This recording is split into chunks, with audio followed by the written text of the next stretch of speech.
Okay, here we go. Stand by. 3, 2, 1, action. Assume nothing. Brash, bald-faced blasphemy. Question everything. I find it extremely hard to imagine. Open your eyes.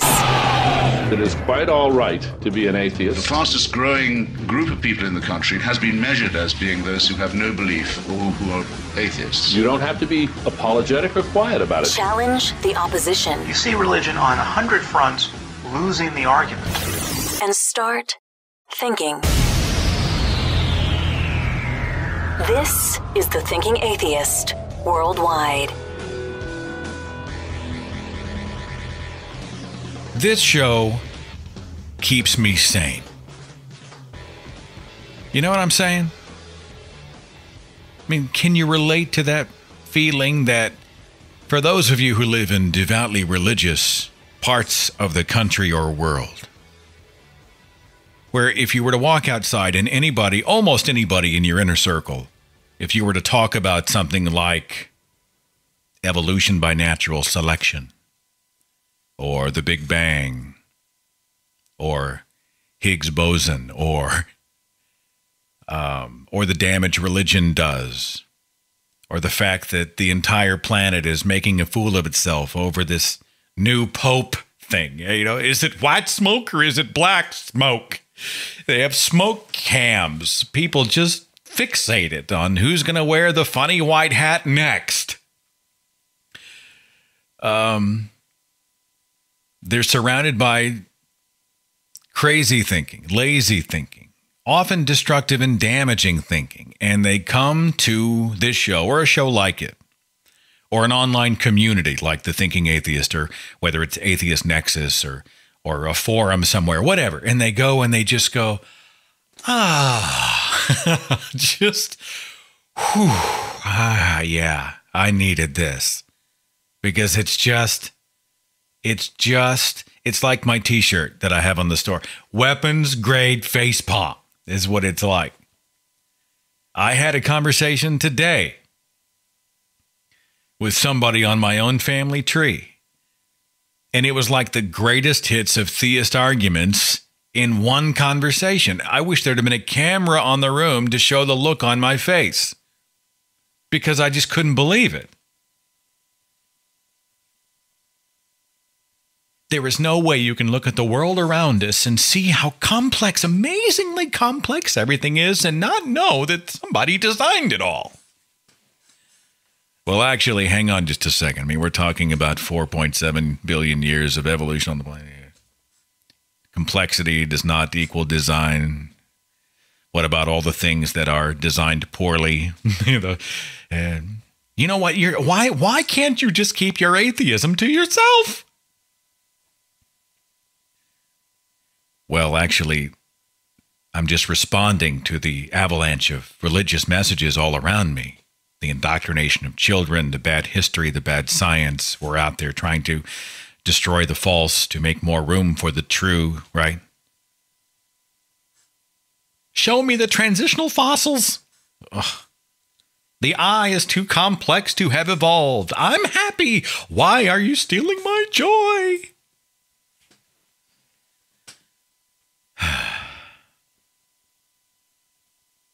And then I come here.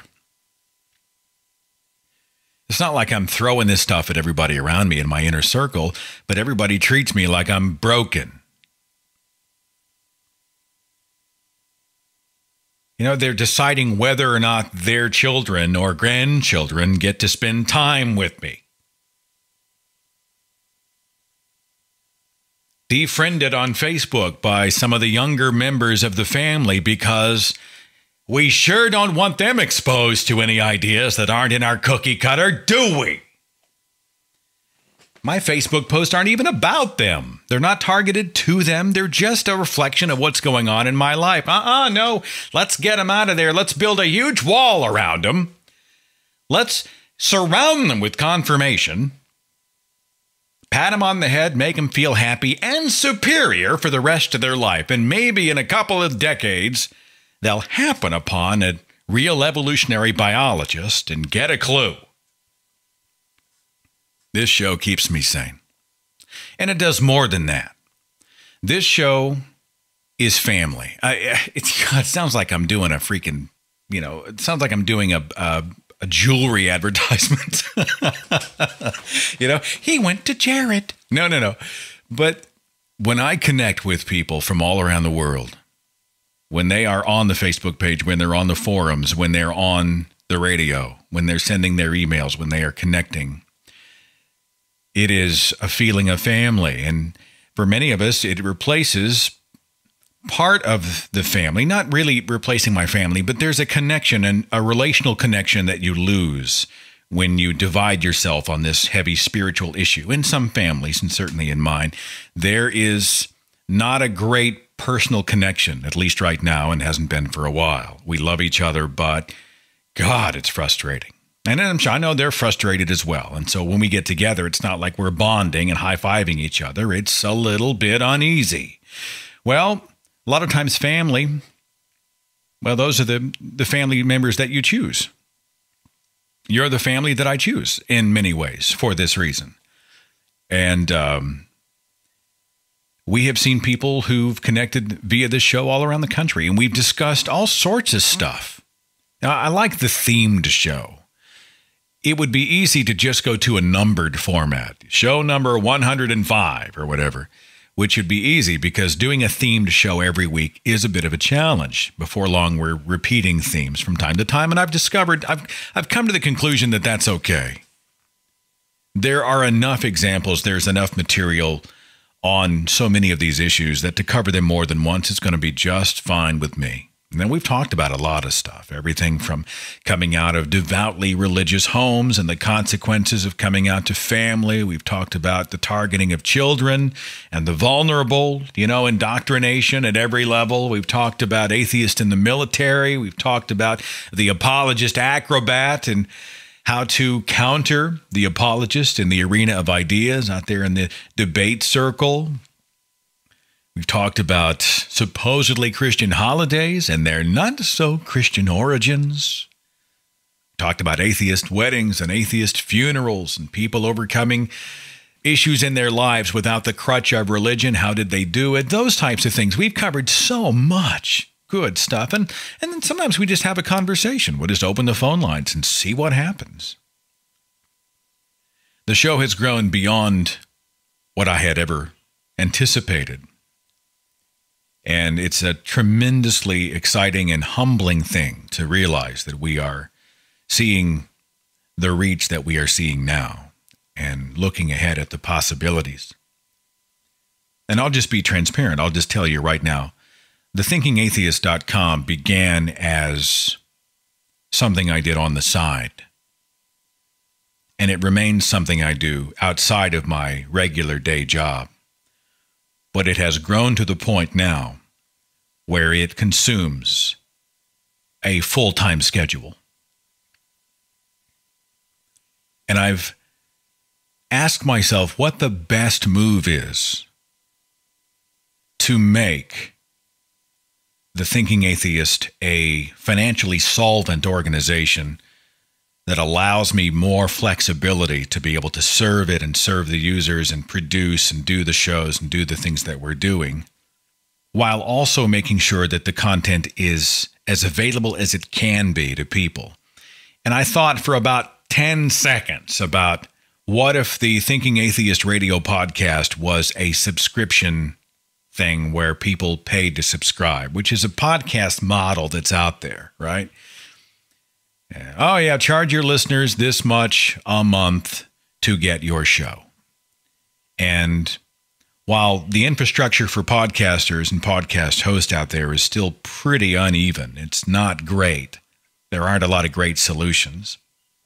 That's one of the models, to offer a subscription thing and have people sign up to subscribe. And I thought about it for just a few seconds, and I immediately realized that there's no way I'm going to do that.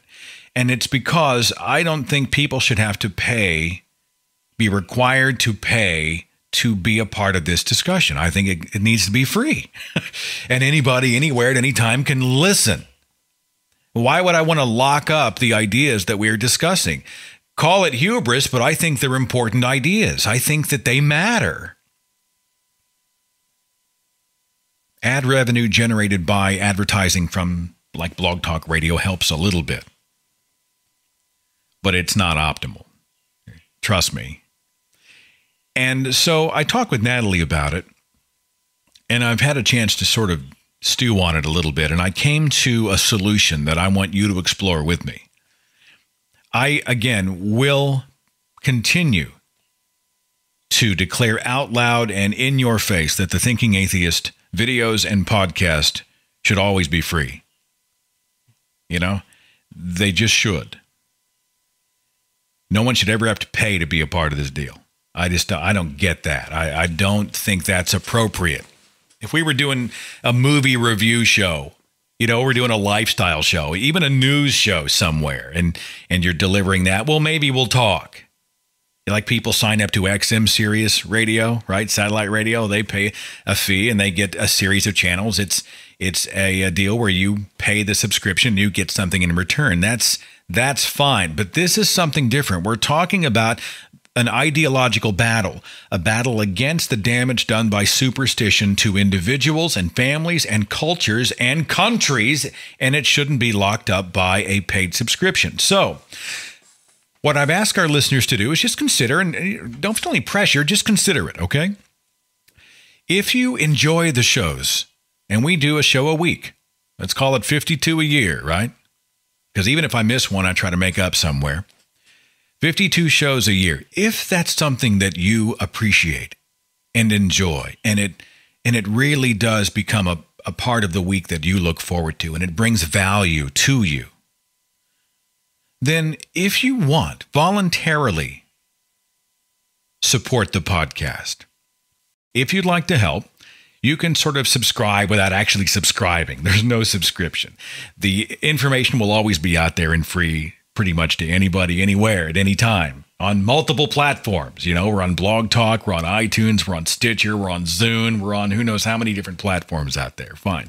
But if you would like to sort of partner up, you can go to thethinkingatheist.com, and on the home page, at the top of the page, you will see a tab that says Podcast. If you click that tab, you will see at the top of the podcast page the opportunity, if you want, to donate. Instead, if you want to be a yearly partner, whatever you want to call it, you can call it $10 a year. You want to donate another amount, there's a donate button on the main website. Whatever, I don't care. Whatever's good for you, if you want to do it. And I can already hear somebody out there going, this is like church. He might as well be passing the plate. And I have to stop everybody right then and say, hang on just a second. First of all, if you don't think it takes money to be effective in many ways, you're living in a fantasy. Because in some, not in all ways, but in some ways, it requires funding to be able to go out and do next level type work, the kind of stuff we want to accomplish. The second thing is the church demands 10% of your income as essentially commanded in their holy text, and they don't promise you a tangible benefit. They promise you invisible blessings from the sky. Give us your money, 10% of your household income in this economy, and God will richly bless you. Well, that would be nice. You know what I'm saying? I mean, yeah, sure, I fantasize about that. Yeah, let me promise that my invisible friend will bless you if you give me 10. No, it doesn't work like that. You actually get something in return here. You get 4,600 plus minutes of radio a year. And free videos and everything else. You actually get something for it. And you're supporting something with tangible results. That's a total difference than what the church is doing. So stop.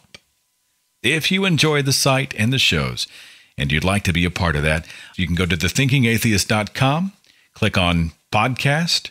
You'll see the donate links at the top. And in the meantime, as we get set for show number 100 in just a few days, just know that I am crazy excited about the next 100 shows. I cannot imagine where the next 2.5, 3 years are going to take us, but I'm all in. For as long as you'll have me, I am your host, and this show is going to be out there in the arena, making a difference, spreading ideas, giving people a safe place, a place where they can belong, and encouraging people all across the globe that it's okay to question everything and start thinking. Thank you so much for listening to this and for supporting us. I will see you next time on the Thinking Atheist Radio Podcast. Follow The Thinking Atheist on Facebook and Twitter. Watch dozens of original videos on the Thinking Atheist YouTube channel. And visit our website for resources, links, contact information, the editor's blog, and more. thethinkingatheist.com.